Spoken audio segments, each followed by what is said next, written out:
Hello students, and welcome to Political Science 1513, American Federal Government.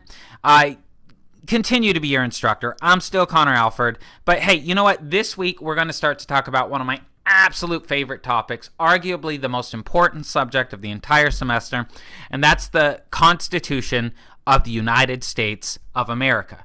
We're going to talk about how it was created. We're going to discuss the nature and the key components of this legal document, and we're going to discuss the core ideas and the central principles of the Constitution as a seminal piece of political philosophy in the history of human development. We've got a lot to cover, so let's go ahead and get started with our learning objectives. As we move through lecture and you begin to take your notes, you should focus on each of the following. First, discuss the nature of the United States Constitution as a whole and how it was created. Second, detail the key factions, proposals, and compromises of the Constitutional Convention. Third, delineate and describe each of the 7 core principles of the United States Constitution. Finally, number 4, delineate and describe the importance of the key components of the United States Constitution, which, by the way, are going to be the preamble, the 7 articles or main body, and the amendments. Although we're not going to talk about all of the amendments, we're going to focus on the Bill of Rights and the Civil War amendments. That's amendments 1 through 10, the Bill of Rights, and then the Civil War amendments are 13, 14, and 15. Oh, and by the way, if you're confused by the word delineate, don't be. It's just my pompous way of telling you that I want you to be able to list these by name. All right, let's go ahead and get started at the very beginning. And that means we're going to begin by talking about the creation of our Constitution. I'm going to explain to you that the Constitution was a negotiated document in the sense that it was a product of controversies and compromises between various factions who argued over issues like representation, slavery, and even the question of whether we should ratify this document that they drafted. So to begin with, let's go through a little bit of review. Remember from prior lecture that the first Constitution of federal government in the United States was the Articles of Confederation, which created a Confederation Congress as our federal government. The Confederation Congress was made up of 1 representative from each of the different states. That's important. Keep it in the back of your mind. But more importantly, remember from prior lecture that under the Articles of Confederation, the federal government was kept relatively weak because the framers of the Articles of Confederation did not want to create a centralized government that would be so powerful that it could become just as tyrannical and oppressive as what we were fighting to escape during our war for independence. So they made the federal government basically strong enough to coordinate the team effort to unite us against a common enemy so that we could actually throw off the bondage of imperialism. And in this sense, the Articles of Confederation were a smashing success because even though they only stuck around for about 10 years, we actually did win the revolution, which was, by the way, far from a foregone conclusion, because the colonists at this time were fighting a very uphill battle against the most powerful empire in human history at that time. So, hey, Articles of Confederation, you did your job. You created a government which was strong enough to help us win in our war effort, but not so strong that it became tyrannical. Nevertheless, you might hear certain contemporary commenters and certain modern historians who characterize the Articles of Confederation and the government that they created as failures. Because, again, they only lasted for about a decade, and because after the American Revolution, they began to run into some problems, which convinced many people and many interests, especially wealthy interests in our country, that the government created by the Articles was not strong enough to protect property, maintain law and order, and preserve the union of these 13 formerly independent states. In particular, I'm talking about Sheas Rebellion. Remember that under the Articles of Confederation, the federal government could not levy direct federal taxes, which meant that after the war, when states stopped sending voluntary requisitions to fund the war effort, we had to disband our military. The federal government was also unable to regulate interstate commerce. And that, in turn, meant that it wasn't able to keep states from levying tariffs against one another, which made it really hard to do things like move goods. And as a result of that, several farmers who were financially struggling, they started a small rebellion. They attacked a courthouse to keep it from foreclosing on their loans because they didn't want to wind up in a debtor's prison. Now, Sheas Rebellion was ultimately quashed. It was eventually put down. But under the Articles of Confederation, this process took time. The Confederation Congress created by the Articles was not able to respond. And a part of why it wasn't able to respond is that under that system, under that charter of government, the Congress could not create a new rule without a supermajority of 9 out of the 13 representatives. And by the way, that meant that the Confederal Congress was made up of 1 representative from each of the 13 states, regardless of population. Keep that in the back of your mind. It's important.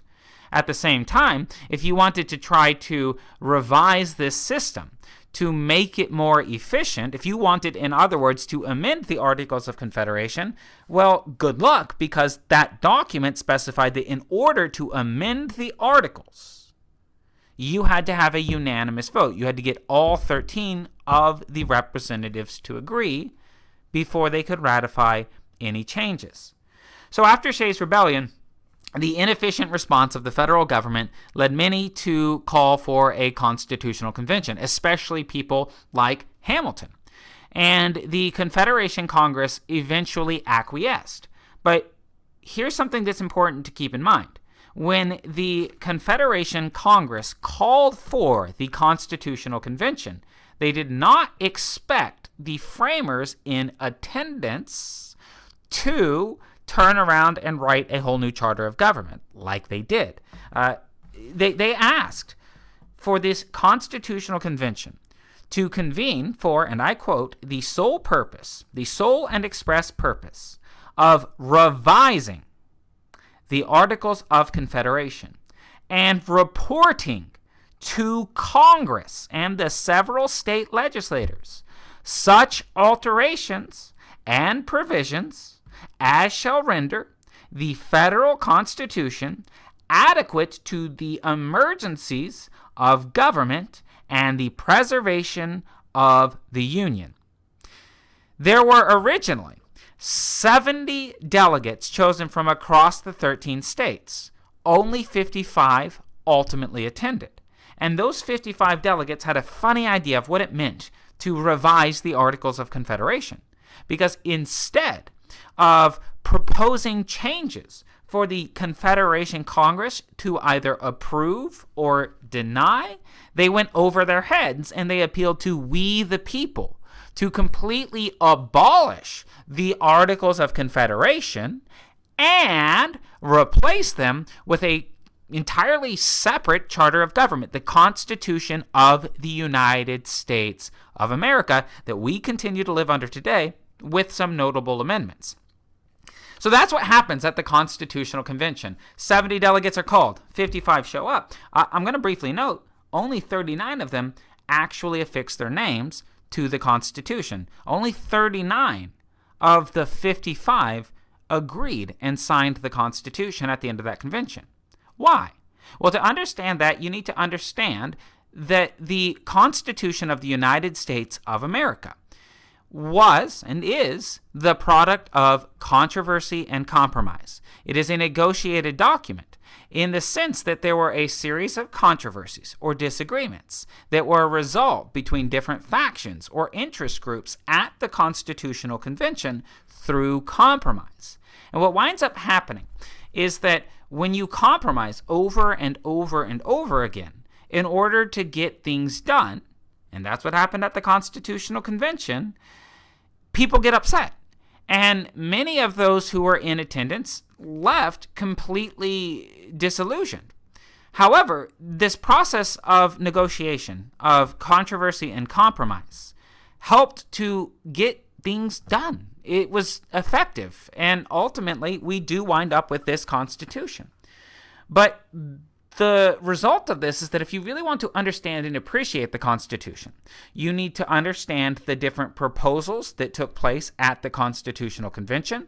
You need to understand who was putting these proposals forward. You need to know why they were putting those proposals forward. And you want to know how those proposals were altered, where these disagreeing factions compromised, and what those compromises produced for the actual document that is now our Charter of Federal Government. So towards that end, I'm going to begin with a bit of an overview. I want to start our discussion of the Constitutional Convention by talking about some of the factions that were present. Because even though there were no political parties at this time, there were different groups of people, different representatives, different politicians from different parts of the country. And they all had different ideas about what the new Charter of Government should or should not say. And they all had to go back home and as politicians justify their decisions to voters and other political interests that have very, very different wants, needs, and expectations for government. And as a result of this, very quickly, the delegates who attended the Constitutional Convention began to break up into factions. They began to divide. And like-minded individuals would group up with other like-minded individuals so that they could organize and get more of their wants, needs, and expectations represented in the actual document. So there are really going to be three general sets of major interest groups or factions that we need to talk about. First, you have the big states and the small states, which disagree primarily over the allotment of representation in the federal Congress. Then you have a separate set of factions, states with lots of slaves versus states with fewer slaves. If you like, you can say southern states with lots of slaves versus northern states with fewer slaves, but one thing that you should be careful with is this idea that there were free states at the time, right? Sometimes people will tell you that you had the free northern states and the southern slave states. This isn't accurate because basically all the states at this time had at least some slaves. But in the South, where the economy was agricultural, there were lots of slaves because that was economical. In the North, however, things were more industrial, and they were more based on urban manufactories. And as a result of this, wealthy interests tended to find that it was more productive to pay very low-wage white factory workers than to make the initial investment of purchasing a slave. And as a result of this, there are some economic disagreements that really underlie the fight between the South and the North at this time, the states with lots of slaves and the states with fewer slaves. The different states are going to, in this case, argue over, again, representation in Congress and whether slaves should count, but they're also going to have a big argument about how we should handle the Atlantic slave trade. The final set of factions that we're going to talk about right now are the Federalists and the Anti-Federalists, who fight over whether we should or should not ratify the Constitution of the United States. The Federalists primarily represented very wealthy interests. These were some of the wealthiest people in the entire country, even in the sort of political establishment of the time. People like Hamilton, Madison, Adams, John Jay, and John Hancock. And these individuals wanted a stronger federal government than what we had under the Articles of Confederation because they represented moneyed interests that needed a strong federal government to protect their property and their interests against those of the poor. But on the other hand, you also had the Anti-Federalists, people like Thomas Jefferson, who, just to note, wasn't actually there. He, at the time, was representing their country in France. Thomas Paine, Winthrop, Sam Adams, Patrick Henry, these Anti-Federalists weren't necessarily themselves poor, although they were less well-to-do than the Federalists on average. They did, however, very frequently represent poor interests, and they knew from experience prior to the War for Independence that a very strong federal government could be used not only to protect the interests of the rich, against the poor, but could be used by the rich to oppress the poor. And so they didn't want a strong federal government, and therefore they opposed the ratification of the Constitution as a replacement for the Articles of Confederation, because remember, the Constitution was designed for the explicit purpose of strengthening the Articles of Confederation government in order to shore up some of those weaknesses that many people thought led to a poor handling of Sheas Rebellion. And these Federalists and Anti-Federalists are going to issue a series of papers that you'll be reading from this week called the Federalist and Anti-Federalist Papers that provide us with our best insights into the intentions and contexts behind the Constitution and the Bill of Rights, the first 10 amendments to the Constitution. So those are the factions, and now we're going to go ahead and dive into some of their disagreements. And we're going to talk about some of the major compromises that ultimately produced our Constitution today. So the first major compromise was between the representatives or delegates, the framers from big states, and the framers from small states. And this is going to be what we call the Great Compromise.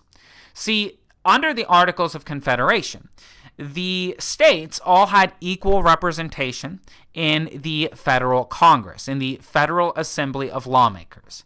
And that upset people from very large states who argued that because they had more people living within their boundaries, they should therefore have a greater share of lawmaking authority in government. Under the Articles of Confederation system, small states always had a majority in the federal Congress, because even though a larger portion of our population was living in the larger, more urbanized states, the smaller, more rural states were themselves more numerous. Not in terms of population, but if you counted the small states and then you counted the large states, there are more small states.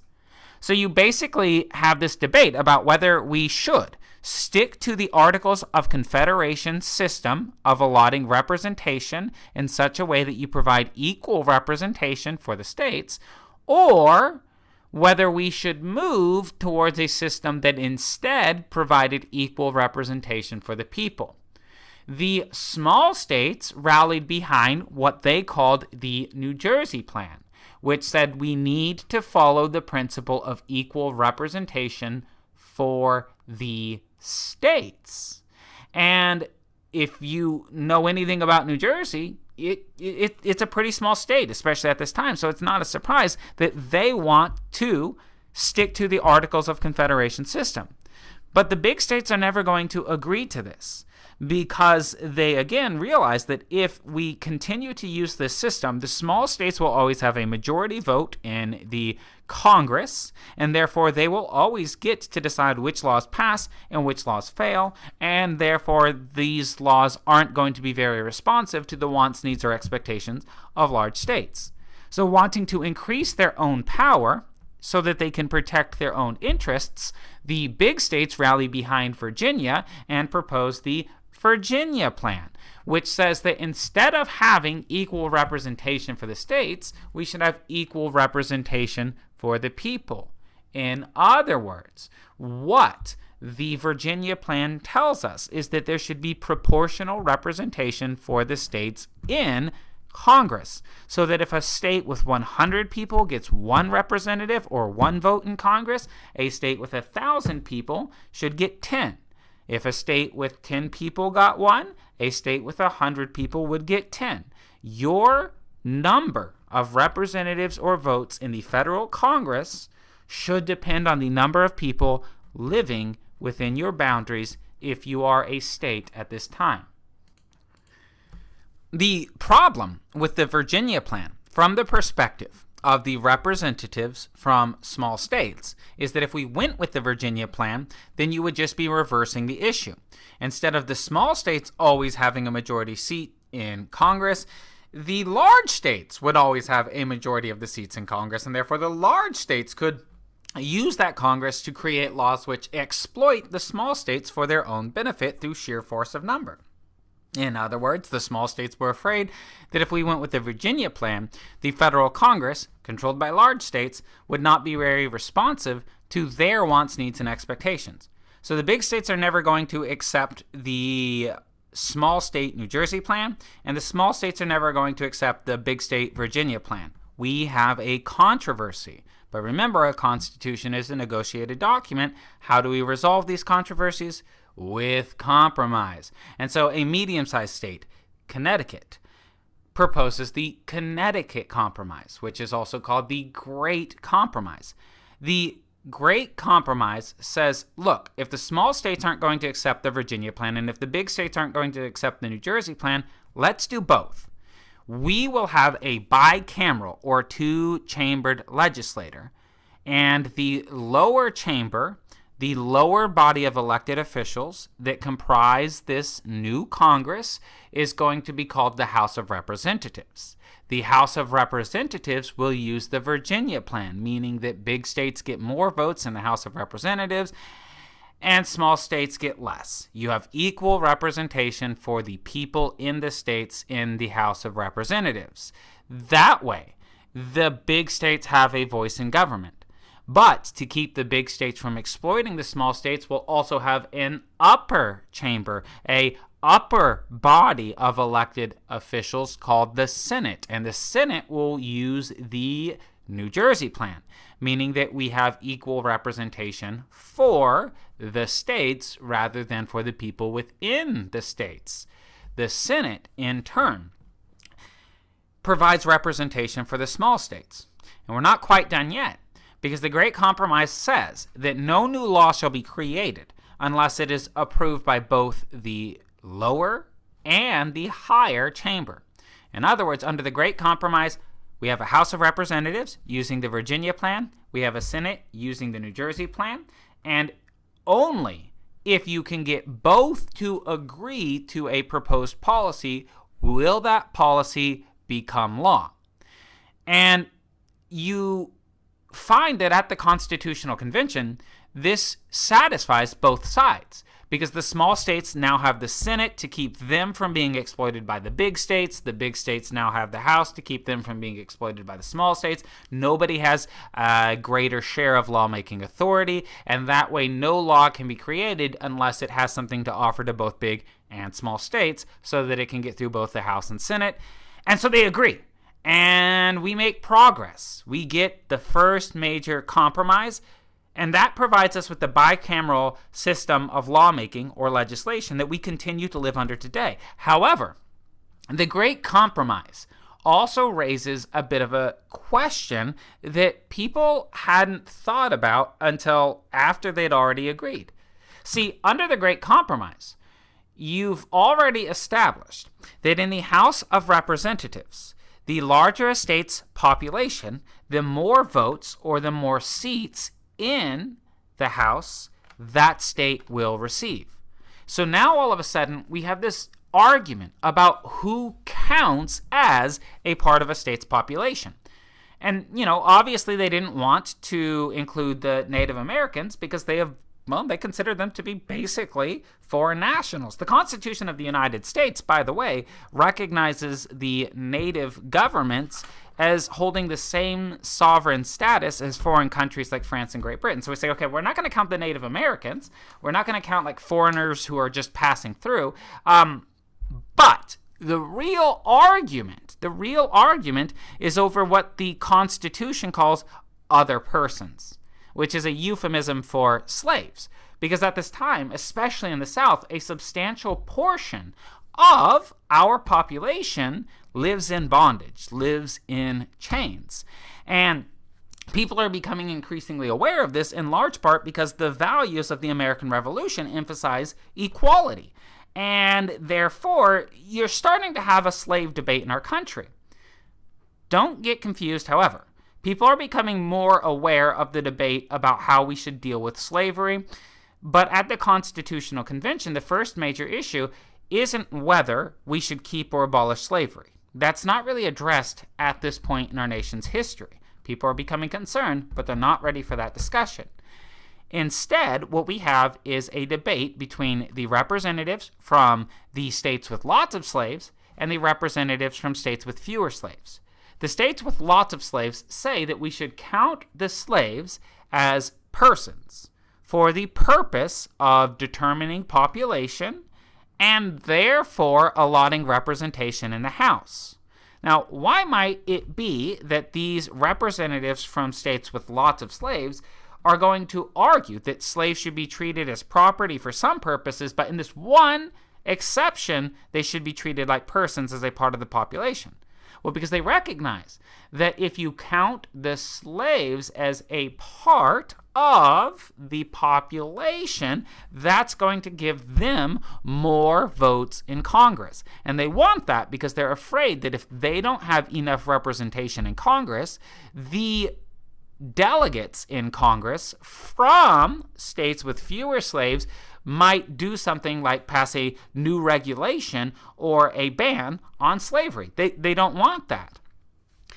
Well, the big states aren't going to agree to this for the opposite reason. They're afraid that if you count all of the slaves, that's going to inflate the voice of the states with lots of slaves, and they're concerned with this primarily for economic reasons, because they're afraid that if the states with lots of slaves have a constant majority in Congress because we counted slaves as a part of their population, then they will create a series of economic rules and regulations catering to the plantation system of slave labor-driven agricultural economies in the South. So the states with lots of slaves say count slaves as a part of our population so we get more votes in the House of Representatives. The states with fewer slaves say, no sir, you can't have your cake and eat it too. Slaves are property, not persons, so you don't count them. And they fight it out. Once again, neither side will agree to the other's proposal, so what do? They compromise. We get the 3/5 compromise.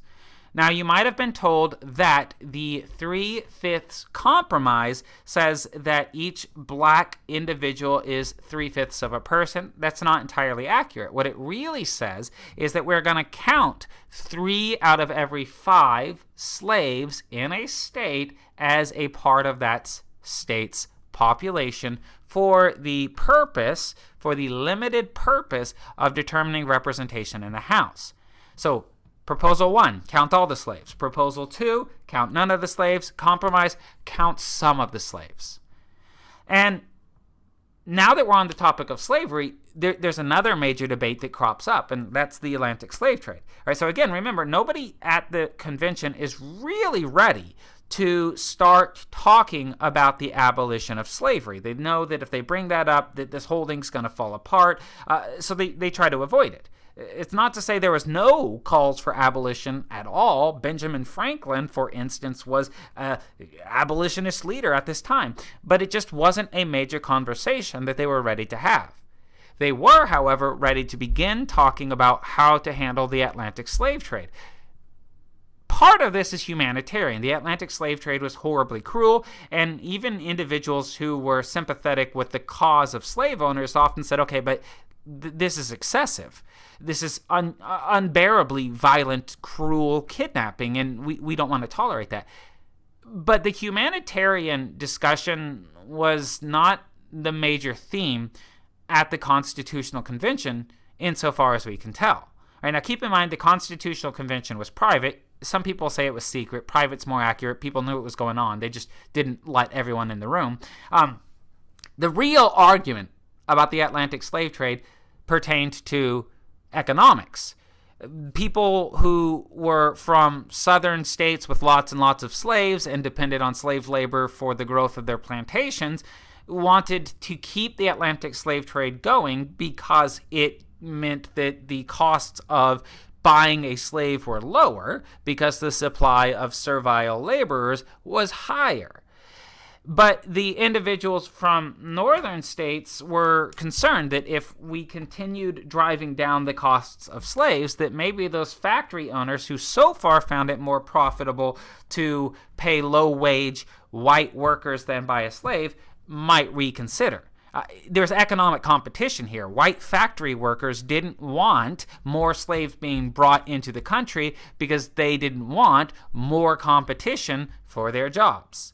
So they say ban the Atlantic slave trade, whereas the states with lots of slaves say keep it going. And because this debate was about money, you might not be surprised to know that they don't actually come to a satisfactory conclusion. They can handle huge political issues of representation and moral contentions, but when it comes to money, people get really, really stubborn. So they don't actually make a decision about how to handle the Atlantic slave trade. Instead, we get Article 1, Section 9 of the United States Constitution. Article 1, Section 9 of the Constitution basically said that we're not going to ban the Atlantic slave trade right now, but we're going to have this discussion again in 1808. In 20 years, we're going to have this discussion again. And at that time, we may choose to ban the Atlantic slave trade. By the way, that's exactly what happens. Thomas Jefferson, as president, signs a law banning the Atlantic slave trade pretty much as soon as this time period expires. But that's the next major compromise of the Constitutional Convention. So we've got one final compromise to talk about, and this is ratification. This is the fight for ratification between the Federalists, who want a strong federal government on the one hand, the Anti-Federalists, who want strong state governments and weak federal government on the other hand. Remember, the Federalists are wealthy, so they want a strong federal government to protect the interests of the rich. The Anti-Federalists are well off, but they represent poor people, so they want to make sure that the federal government doesn't become too strong, because if it does, then it might be used by the rich to oppress the poor. So at the end of the Constitutional Convention, the Anti-Federalists realize that the Federalists have a majority of the 55. They've got 39 people who are going to go ahead and sign off on the Constitution so that it is ultimately ratified on June 21st of 1788. But the Anti-Federalists immediately go to the court of public opinion and start trying to rally people against the ratification of this Constitution before June 21st of 1788. So you get these Federalist and Anti-Federalist papers arguing for and against ratification, respectively. And the Federalists realize that while they have a majority, they need more people to come on board before they're going to be able to ratify the Constitution, because Article 7 of the Constitution says that you need 9 out of the 13 states to agree. They have more than half, but they don't have that supermajority of 9. So they know that if they're going to get the Constitution ratified, they need to convince at least some of the Anti-Federalists to come over to their side. So there's a meeting between Federalist and Anti-Federalist leaders where the Federalists say, look, we really want this Constitution. How can we convince you to ratify it? Proposal 1, the Federalist proposal, ratify the Constitution as written, which is just the main body of the Constitution, the 7 articles and the preamble, no amendments. The second proposal is that of the Anti-Federalists. It says don't ratify the Constitution at all. The compromise that they're going to come to is to ratify an amended version of the Constitution. The Anti-Federalists agree to vote to ratify the Constitution if, in exchange, the Federalists will then agree to ratify a Bill of Rights, a series of amendments which limit the powers of federal government by protecting individual liberties. And the Federalists agree. So again, 1788, Constitution's ratified. Fast forward, December 15th, 1791, we get the first 10 amendments to the United States Constitution. That's the Bill of Rights. So this compromise works out quite well. We get the Constitution, we get the main body, we get the charter and system of government that we know and love today, we get the principles of republicanism that we hold dear, but we also get the principle of individual liberties and limited government through the Bill of Rights, and we also very much value those. So, hey, that's the Constitutional Convention. But let's look at the Constitution itself. What is a constitution? Where did ours come from? And what are the core principles of our Constitution? Well, generally speaking, you can define the term constitution as follows. A constitution is a system of rules for the rule makers. You might also describe it as a charter or a framework of government. It's a blueprint. It's a skeletal outline. It tells you what the government will look like, how the government will function, who in government will handle which parts of government, what limits will apply to the administration of these duties, so on and so forth. So a constitution is a system of rules for the rule makers, in that it tells the rule makers, look, you can't just create whatever law you want. You can create laws, but only if they satisfy these conditions and only if you go through these steps. Your laws can raise revenue through the administration or levying of a tax. They cannot violate the First Amendment freedom of speech or religion. A constitution is a system of rules for the rule makers. And our Constitution is a really unique Constitution in a number of ways. First off, as I think I've already mentioned, it's the oldest living Constitution of any country in the world. Second off, as I've already explained, our Constitution was a negotiated document, in the sense that it was a product of controversy and compromise, which is important because the fact that our Constitution required so much wrangling, required so much compromise, means that our Constitution is also a fairly moderate Constitution. Before the Constitution, you had people who had money and property who were generally in positions of political power. That's still true after the ratification of our Constitution. Contrast that with what goes on in the French Revolution, right? When they overthrow their monarch, when they overthrow the old regime, they don't create a new system of lawmaking with certain limitations on the power of people in positions of political privilege. They decapitate the king, they murder his wife, they slaughter his children, they gather priests and nobles, women and children into churches, they light them on fire, they throw them into dungeons, they summarily execute them without trials. That's radical. That's not what happens in our revolution, and that's not what happens with our Constitution. It is a moderate document, but that doesn't mean that it's not revolutionary. It's still revolutionary in the sense that it's testing out ideas which had never been tried before, at least not in the European experience, and it's still revolutionary in that it creates an entirely new system of government, totally distinct from what we'd ever had before, either as colonies of the British Empire or under the Articles of Confederation. And finally, I want you to understand that our Constitution is a historically important document because it is what ultimately sets into motion the domino effect of revolutions throughout the Western and European worlds that ultimately culminate in the end of monarchies pretty much everywhere in Europe, right? The American Revolution triggers the French Revolution, and this sparks a wave of liberalism and republicanism all around the globe. It's going to be inspired by other events that happened before, like the Enlightenment and the First Great Awakening, but it is itself also going to trigger future events, and it's going to be informed by those experiences in history that we talked about during last week's lecture. So, what principles of the American Revolution, of that way of life, what ideas, values, expectations, and systems developed at this stage in history ultimately come to make an appearance in the Constitution? Well, I want you to understand that the Constitution of the United States really has 7 core principles that you need to be familiar with. The first of these 7 core principles is that of the social contract. Sometimes people will say popular sovereignty. You've got to be careful with that because popular sovereignty is going to be used by future thinkers like Jean-Jacques Rousseau to justify a system of government that is fundamentally incompatible with the theory of republicanism and minority rights that we have and discuss in the Constitution. So we're going to stick to this idea of the social contract, right?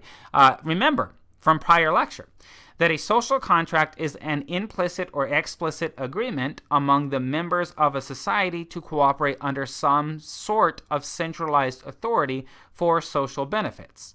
In other words, what this means is that social contract theory tells us that governments derive their legitimacy from the consent of the governed, and the reason that people consent to be governed is that governments exist for their benefit. So this then is going to play into a subsequent core principle of limited government. But let's not get ahead of ourselves. After the social contract principle, the next major principle of the Constitution is the rule of law. The rule of law is the principle that all people and institutions, including our government, are subject to the law and therefore prohibited from arbitrarily exercising power. Remember what I already told you. Our Constitution is a system of rules for the rule makers. So you don't get to do whatever you want just because you got elected president. If you get elected president, that does give you certain powers that you're allowed to exercise, but you're only allowed to exercise them in ways that are consistent with the rules created by the Constitution. And if at any time a government decision maker begins to act in a way that is inconsistent with those rules, that's an illegal activity that the Constitution tells us is unacceptable. So the rule of law can be contrasted with the rule of man. The rule of man is when you have a political leader who, by virtue of being in charge, either through force or election, can do whatever they want. And then you've got the rule of law, which says, no, there are limitations on the legitimate use of government authority, even if that is government authority derived via the social contract and the consent of the governed. The third major principle is republicanism. The principle of republicanism is basically the belief that the republic is the only legitimate form of government. But that's not a very helpful definition, so let's break it down a little further. What is a republic? A republic is a type of democracy in which citizens elect constitutionally limited representatives who govern on their behalf. So you can contrast a republic, a representative democracy, with a direct democracy. In a direct democracy, every time a decision has to be made, every citizen gets together, everyone casts a vote, and whatever choice gets the most votes is the decision we're going to go with. We don't have time for that in the modern world, so instead we elect representatives who go out and make day-to-day governing decisions on our behalf, and then if we don't like what they do, we can kick them out of office and replace them with somebody who's doing a better job or whose rules are more consistent with what we want, need, or expect. That's great, but I also do want to specify that we're not just any representative democracy. We are a constitutional representative democracy. In other words, a republic is a representative democracy with the rule of law. It is a democracy where decisions are made not by the people directly, but through their elected representatives, who are then subject to certain rules and regulations limiting the use and methods of government power. The fourth of the major principles is that of federalism. I'm not going to talk about that too much right here because we've got a separate lecture dedicated to it, but federalism is the principle that power should be shared and divided across multiple different levels of government, or more specifically, federalism is the principle that lawmaking power, that lawmaking authority should be shared and divided across the federal and state as well as local governments. The fifth of the 7 core principles is that of separated powers. The principle of separated powers is the principle that the 3 fundamental functions of government, legislation, administration, and adjudication, should be spread across different branches of government so that no one proportion of the government can ever become too powerful. This is closely related to, but not synonymous with, the 6th of these 7 principles, checks and balances. Checks and balances is the principle that government should be organized according to a system which allows each branch of government to limit the power or curb the influence of other branches so as to prevent any one branch from exerting too much power or taking over the functions of the other branches. In other words, the principle of checks and balances tells us that while we're separating powers, while we are dividing powers across the different organs or branches of government, we need to do so in such a way that each branch has some mechanism that it can use to amend or veto the acts of the other branches and preserve its own powers. So, for instance, if Congress begins to try to use its lawmaking authority in a way that is unconstitutional, that can be overturned by the courts. If Congress is trying to take over the president's job as the chief executive through the statutes that Congress is approving, the president can veto those decisions. These are ways in which the president and the court can check Congress. Conversely, if the president is acting like a tyrant, Congress can, impeach him and then remove him from office or refuse to fund his initiatives.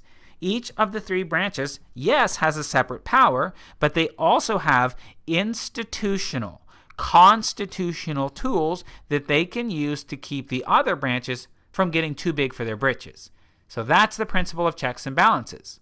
By the way, if you've ever heard the term Madisonian government or the phrase the Madisonian model of government, I want you to understand that a Madisonian government or Madisonian model of government is simply a government where you have a separation of powers plus checks and balances. And the reason that we call government characterized by separated powers and checks and balances Madisonian is that Madison was one of the primary proponents of these two major principles, although he wasn't the only proponent. These ideas were originally articulated in their most powerful manner by the philosopher John Locke, who, you'll know, was sort of an honorary founding father in our country. He was really, really, really revered by the founding fathers, by the framers, and especially by Thomas Jefferson, who therefore also liked the Madisonian model of government. All right, principle number 7, limited government. This is a big one. The principle of limited government is the principle that political power and people in positions of authority should be subject to certain limitations on the use of that authority or power. All right, let me give you this in another way. Limited government might be defined as the principle that political power should be used only for a small number of specifically defined purposes, and that both the government size and its overall level of activity should be limited to what is absolutely necessary for it to fulfill its core constitutional purposes.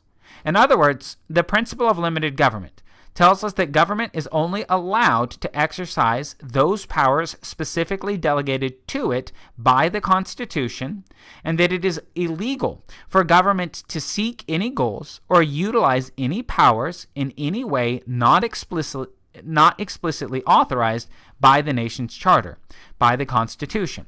So governments are limited first in their ends. Their ends need to be for the benefit of the people. Second, governments are limited in the pursuit of those ends. They cannot achieve their goals in ways that would violate our individual liberties, for example. Next, governments need to be limited in their overall scope. If a government gets too big, it's hard to make sure everyone's following the rules. And then finally, governments need to be limited in their overall degree of activity. If you want to protect individual liberties, then you know that it's important to make sure that you don't have too many laws, because every new law is a rule about what you can or cannot do. And it is going to eventually add up with other laws to create a whole bunch of rules and regulations, but not very much individual freedom. And that brings me to this bullet point 1 under limited government, the subpoint. I want you to understand that the principle of limited government is best personified and best protected through the Constitution's articulation of and defense of certain individual liberties. Individual liberties are natural rights that protect us from government incursions against our fundamental freedoms by prohibiting certain actions to those who are in power. So, for instance, the First Amendment protects your freedom of speech. And what that means is that it's telling people in positions of power that they can't censor you just because they don't like your opinions. Limited government is best facilitated by individual liberties. In other words, the main way in which our Constitution promotes the limitations on government power, authority, size, and activity is by preserving and protecting individual liberties. Now that we know the core principles of the Constitution, we can begin to talk about some of the key components of the Constitution. Remember from our discussion of the learning objectives that the Constitution can be divided into three broad components. You've got the preamble, you've got the articles, and you've got the amendments. We're going to go through each of these one by one, and we're going to start by looking at the preamble of the Constitution of the United States of America. Now, when it comes to the preamble of the United States Constitution, we've already seen this language. So I'm not going to read it off your slide, but what I want you to understand is that the first important piece of language that you're going to see in the preamble is "we the people of the United States." These first 7 words, "we the people of the United States," are where you find the principle of the social contract given its best articulation in the Constitution. The Articles of Confederation, by the way, did not contain that language. In the Articles of Confederation, what we saw was this principle of state representation, not the representation of people, but the representation of their states. The Articles of Confederation were included the phrase, "we, the undersigned delegates of the states," not "we, the people." Remember that when the Constitutional Convention was called by the Confederation Congress, the Confederation Congress asked for the delegates in attendance to come up with some changes, some revisions to the Articles of Confederation and report those to the Congress. Instead, what we see is that those delegates decide we're going to go over the government's head. We're going to go over the head of the Confederal Congress and appeal directly to "we the people." So where does government really get its authority? Why are we obligated to comply with the Constitution? Because it's a social contract, and we, the people, have already consented to it in order to form a more perfect union, establish justice, ensure domestic tranquility, provide for the common defense, promote the general welfare, and secure the blessings of liberty to ourselves and to our posterity. Remember, the concept of the social contract is that government first gets its authority from the people, and second, that government should be limited to pursuing limited goods for those people that instituted it for their own benefit. So in addition to articulating the principle of the social contract, in addition to telling us that the Constitution is a social contract, I want you to understand that the preamble is also important because it delineates the limited goals that government is allowed to pursue. What the preamble is telling us is that if the government engages in an activity that is not related to one of these 6 goals, then it has gone above and beyond its legal authority under the Constitution. Therefore, we find in the preamble both the principle of the social contract and the principle of limited government. And I'm going to go ahead and jump forward then to the 7 articles, or the main body of the Constitution. The first 3 articles in the Constitution provide a blueprint or a skeletal framework explaining what the government will look like and how it will function. They describe the structure and function of the 3 major branches of the United States federal government. Article 1 covers the legislative branch, whereas Article 2 discusses the executive branch, and Article 3 discusses the judicial branch. After the first 3 articles, which provide a blueprint describing the structure and function of the government, we get Articles 4, 5, and 6, which discuss state sovereignty and interstate relationships. They discuss the process by which the Constitution can be amended, and they discuss how we're going to handle debts, the hierarchy of laws when you've got conflicts between laws created at the state and federal level, and oaths of office. That's going to break down the first 6 articles. I'll briefly note that the decision to include a process by which we can legally change the Constitution is important. But I also want you to understand that while this was included, because the framers realized that they were not faultless, that they might have overlooked something, or that there might be some change that at some point we would like to make, they created a process for amending the Constitution that is extremely difficult.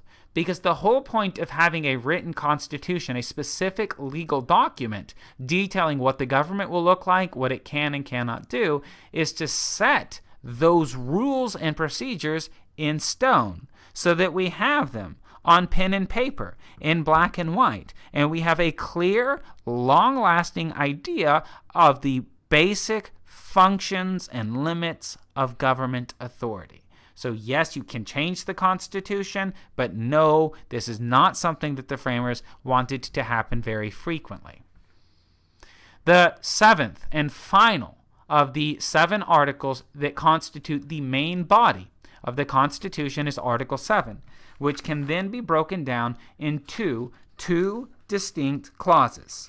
We've got the ratification clause, which tells us that the sole and express purpose of revising the Confederation, the Articles of Confederation, is not the function of the Constitution, but rather, right, the ratification clause tells us that instead of just changing the Articles of Confederation, we are going to ratify by a vote of 9 out of 13 of the states.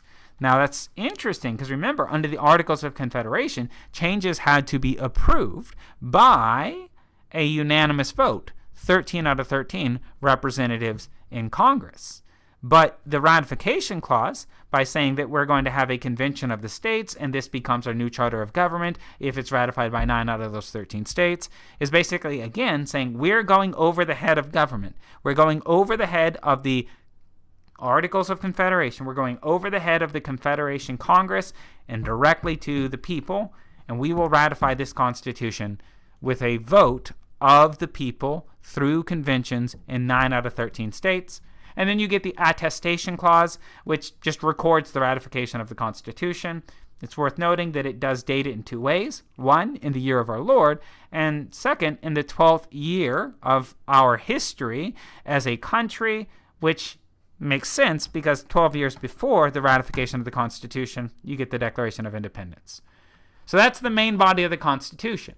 Remember that in 1788, the only components of the Constitution were the preamble and the main body, the 7 articles. But that's not the way it works today, because as a compromise, the Anti-Federalists, when they agreed to ratify the Constitution, demanded that in exchange for this, the Federalists ratify a Bill of Rights, creating limits on the proper powers of government by protecting individual liberties. This is ultimately going to happen with the Bill of Rights. The Bill of Rights is the first 10 amendments to the United States Constitution. And I want you to understand that the Bill of Rights, which by the way was drafted by James Madison, the Bill of Rights was designed and continues to function as the primary limit on government authority as well as the primary protector of individual liberties. So if you come across a test question that asks you where in the Constitution should you look to find your individual liberties, you know that the correct answer is in the amendments to the Constitution, and in particular, among the amendments, the Bill of Rights, the first 10, are the most important for finding out what liberties you're entitled to as an American citizen under our Constitution. I'll also briefly note that the original Bill of Rights submitted by James Madison included 12 proposed amendments, and 2 of these were initially rejected. The first of the two rejected amendments stated that no particular Congress should be able to give itself a pay raise. If they voted for a pay raise, in other words, it wouldn't go into effect until after the next election. And that was eventually ratified in 1992 as the 27th and final amendment to the United States Constitution. The second of the two rejected amendments that didn't make it into the Bill of Rights originally would have limited congressional districts to approximately 50,000 constituents or voters per representative. That was never ratified. So, okay, that's the Bill of Rights. I also want you to be passingly familiar with Amendments 13, 14, and 15. I want you to understand that these are called the Civil War Amendments because each one of them was ratified shortly after the American Civil War, and each of them is going to deal with problems relating to or resulting from the abolition of slavery. The 13th Amendment abolished slavery. The 14th Amendment extended. It provided the first constitutional definition for citizenship, and it did so in such a way that it extended that citizenship to African Americans, to individuals who were formerly slaves and their descendants. And the 14th Amendment, in addition to extending citizenship to the former slaves, prohibits states from denying the equal protection of the law to citizens within those states on the basis of their skin color, or more accurately, on the basis that this individual was formerly a slave or has descended from somebody that was a slave. The 14th Amendment is the most litigated piece of the entire Constitution, and starting in the early 1900s, it would be used by the United States Supreme Court to create the Equal Protection Doctrine, which is the foundation for all civil rights law in our country today. Finally, we get the 15th Amendment. Now, you might have been told that the 15th Amendment gave black people the right to vote. That's not entirely accurate. Instead, it's worth understanding that the 15th Amendment did not create a right to vote for anyone, but rather, after ratification in 1870, the 15th Amendment prohibited states from denying people the ability to vote on account of their race, color, or previous conditions of servitude. In other words, it doesn't say that black people have a right to vote. It just says that in making voting laws, there will be no racial discrimination. If a state decided that it would no longer have a popularly elected governor, that the governor would be selected by a vote of that state's legislator, that wouldn't be prohibited by the 15th Amendment, although there may be other problems with it. However, if they decided only white people can vote to decide who the governor will be, whereas black people cannot, that would violate the 15th Amendment. So the 15th Amendment does not protect our right to vote for blacks or anyone else. It simply prohibits racial discrimination. There is no right to vote found in the Constitution. Although there are other amendments, the 19th Amendment and the 26th, that do relate to voting procedures. The 19th Amendment, for instance, says that the ability of a citizen to vote should not be denied on account of gender. Whereas the 26th Amendment tells us that you cannot deny somebody the ability to vote on the basis of age as long as they're an adult. So if you are 18, 19, or 21, you are allowed to vote and cannot be prohibited from doing so on the basis of your youth under the 1971 26th Amendment. So that's the Constitution of the United States. We could talk about some other amendments. We've got, for instance, the 17th Amendment, which gave us popularly elected senators. The 18th Amendment prohibited alcohol and was then repealed by the 21st Amendment. The big picture here is that the amendments are various changes that have been made to the Constitution. But the most important amendments for our purposes are 1 through 10, the Bill of Rights that protect individual liberties, and Amendments 13, 14, and 15, the Civil War amendments, which address issues relating to slavery and provide the foundation for civil rights law in our country. Thank you, and I hope to see you in the next lecture. Bye-bye.